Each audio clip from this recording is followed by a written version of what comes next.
констатира, има активно свлачище в района на буните, на алея първа. За жалост става точно преди сезона, преди началото на сезона. Пари, както всички знаем, няма.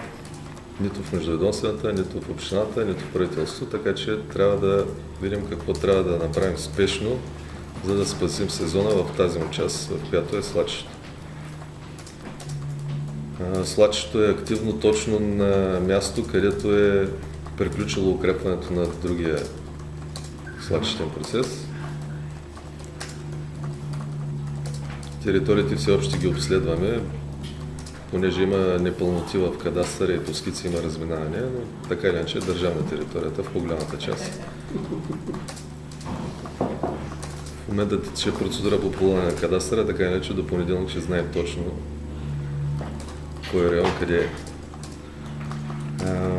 Дойде комисия от Министерството на регионалното развитие и благоустройството в съдействие с община Варна, с геозащита, с външни архитекти, които са били участници в укрепването на предходния свлачищен процес.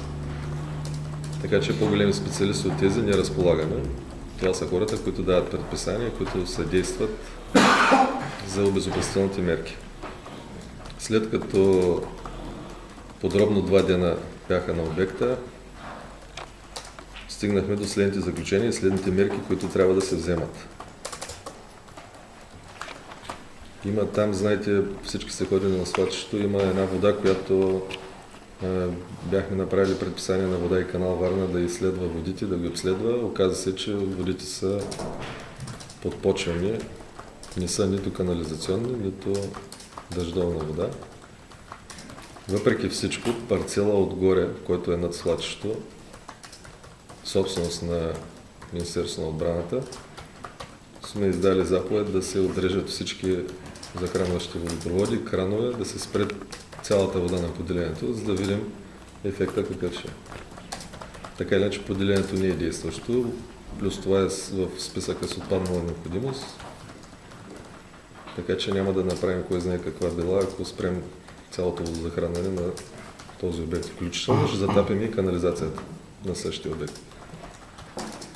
Така че до понеделник предполагам, че ще даде резултат, дано да даде резултат, да се окаже, че е някакъв теч от поделението. Ако не, мерките, които ще предприемем специално за водата са, след разговори с фирмата, която изпълнява в момента асфалтирането на улица на град Варна и община Варна, дадаха съгласие, поне бордюрите, които се изкарат втора употреба, временно казвам, че това всичко е временно решение, да се отведе водата на такова място, което ни позволява да продължи свлачищния процес заради водата. Така че това, така или иначе това го правим. Втората стъпка е, съгласували сме с полицията, естествено, и с пожарната.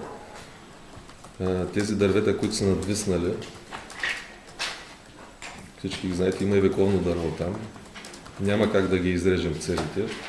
По простата причина, че кореновата система на дърветата служи като арматура и задържа все пак свлачищния процес.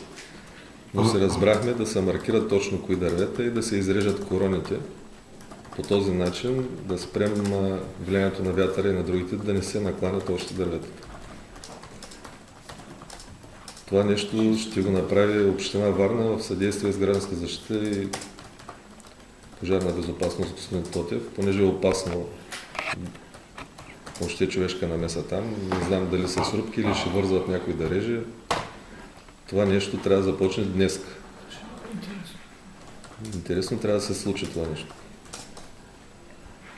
Тоест, можем ли да приемем за резонна хипотезата, че така наречените подпочвени води биха могли да идват и от това военно поделение, което е там? Възможно, не знаем, да търсим всякакви по метода на изключване. Това, което каза няма Несторов, че има логика в скап умирис и участък. състав като битова вода. Затова ще затапим и канализацията на въпросното поделение.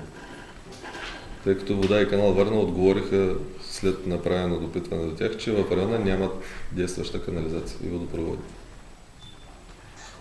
Няма тия вървели такива. А другото, Самият което... кадастър няма за жалост. Там къде ще дойдат отпадни води? А другото, което госпожа Павлова, като беше Варна, каза, че трябва, за да се укрепи долу големи земни маси, да се натрупат в основата. Да, добре. Ще стигнем и до тях. Значи сега говорим отгоре първо какво се предприема. Разговаряли сме с господин Портних. Кмета обеща горе цялата алея да я обезопасиме, да сложим такива заграждения, които да възпрепятстват въобще движението по алеята. Мантинел. Мантинела, не ламарини може би, защото мантинелата ще я избият. А долу няма ли да се сложат такива Ще стигнем долу, сега сме още горе на самото свлачище. Горе ми говори за пешеходното За движение. станчевата алея. Станчевата алея, да. Ще бъде с отрязан достъп тотално. Тотално ще отрежем. Разбрах.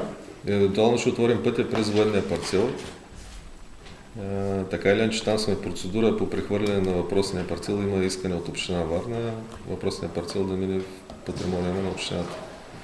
Така че предполагам, че нищо няма да имат против от военно министерство да отворим временно алея през самия военен парцел.